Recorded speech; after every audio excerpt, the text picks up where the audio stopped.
think Alex G is a very appropriate name for Alex G because he's a G.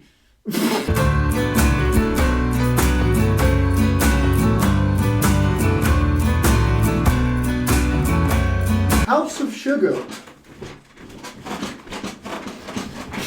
is the new album from Alex G, aka, Sandy Alex G. He added the Sandy because there were 2 Alex Gs, so he was like, yo, I need to be my own thing. He threw Sandy on top, which is nice, in brackets and everything. And yeah, I think he's like awesome as fuck. I love this guy. But he caught my ear like crazy in 2017 with the album Rocket. I think Rocket is absolutely excellent. I love this album a lot. It's an incredibly psychedelic and strange take on indie folk, art rock, and country. But there is just something about it that is so damn one of a kind. His writing, the way he writes lyrics, man, he always sounds like he's just sort of like kind of in his own head, I guess. But he does a good job of sort of bringing you along with him at the same time. Because he's incredibly just vulnerable and open as well at the same time. And his ear for just like mixing and production and just assembling loads of different layers and having it all collide perfectly is genuinely like fucking staggering. Like on Rocket, look at songs like Horse and Brick and Bobby, County. Those tracks, just the way everything's arranged is honestly immaculate. And a lot of his older material before that record as well has tons of just DIY, delicate charm to it on albums like DSU, Trick, Beach Music. And here we have the brand new album. I have been so excited for this shit. Like, dude, I have been hype as hell for this album for months. I avoided every single that came out. He dropped like 4 singles. I avoided all of them because I was so enamored with Rocket. And I just remember thinking when that thing came out, like, man, this dude's just got something to him. It's just so weirdly unique to him. I really want to see what the fuck he's gonna do next. And here it is. And you guys.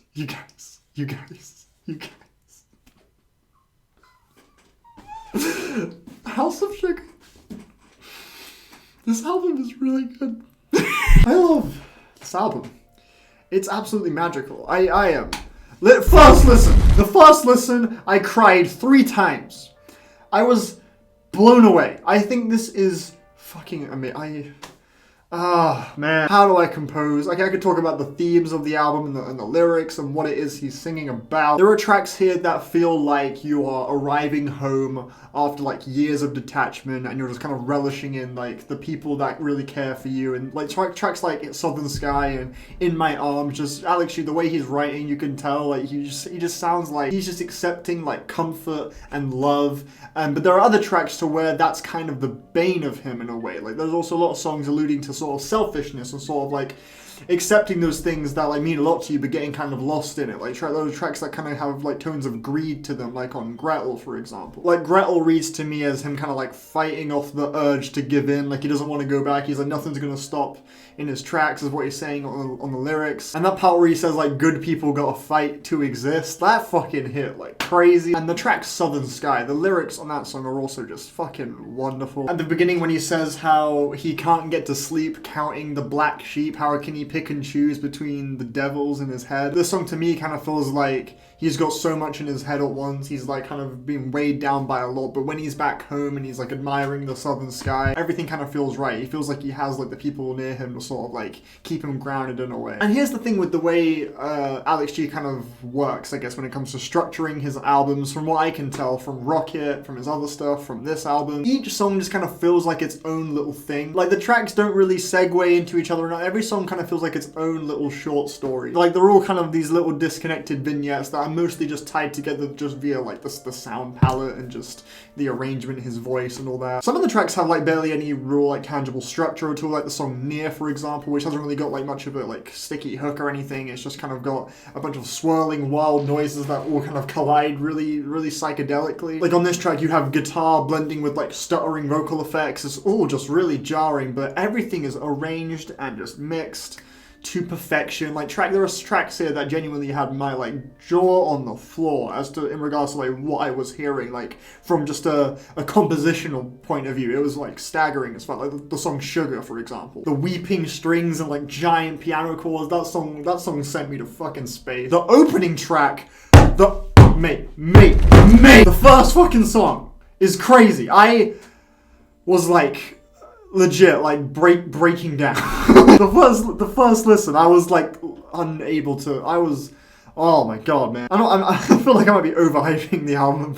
I know when you guys like go into it and be like, mate, you were going crazy. This is nothing wild. But bro, when I first heard this opening track, Walk Away, and I heard those like reverse sound effects, the way those keys just like hammered in, it was melancholic, but it was also like inspirational at the same time. And the lyrics, and there's literally just like 3 lines, this whole song. It's the entire song. He's saying, someday I will walk away from you, but not today. That's the only lyric that gets repeated for the whole song. And just that alone says so much about what this album kind of means, or what it's about ultimately. Just pulling yourself away from like the house of sugar, or just like sugar, I guess, being like I want to say a metaphor for just like those things that kind of lure you in, I suppose. The song Bad Man as well sort of reads to me as from the perspective of someone who has sort of like succumbed to those things before, but is kind of looking to be reformed and like taken in again and like given sort of another chance. He sings on this track with like a weird cowboyish rednecky twang, which I actually kind of love. When I first heard it, I was like,